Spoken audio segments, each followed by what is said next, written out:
have to tell you, sometimes the best stories that we cover, they're not assigned, right? They're just simply stumbled upon. Like this next story. That is when WFMY News 2's Manning Franks came across a piece of North Carolina art and discovered a familiar name hidden in the fine print. So a little bit of backstory, everyone. My wife and I went to a local estate sale because that's what we do, and stumbled across the gem of a print from local artist William Mangum. This print of Guilford Courthouse Military Park is from his first book from 1995. And to my surprise, that book had a co-author, one famed in North Carolina, one famed in WFMY News 2 glory.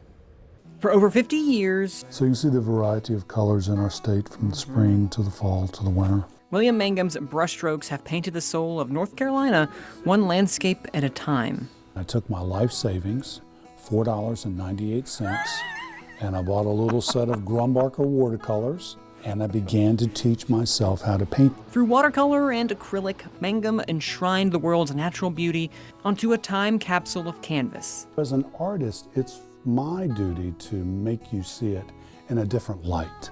In 1995, he added another voice to that same canvas.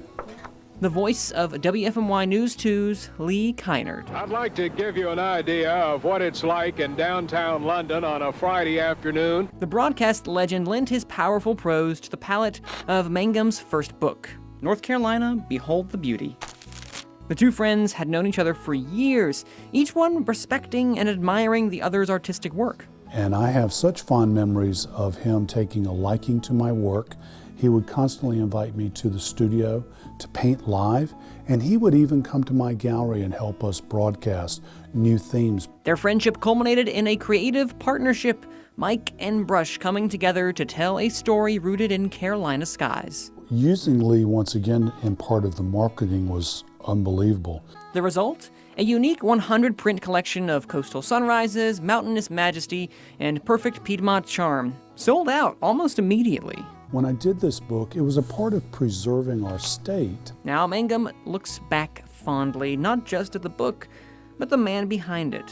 His humility was beyond measure because he always turned the light on whoever he was celebrating. And while Kinard may have had his final broadcast, he will be long remembered for those of us that had a personal relationship or watched him on the Good Morning Show. Their friendship never went off the air.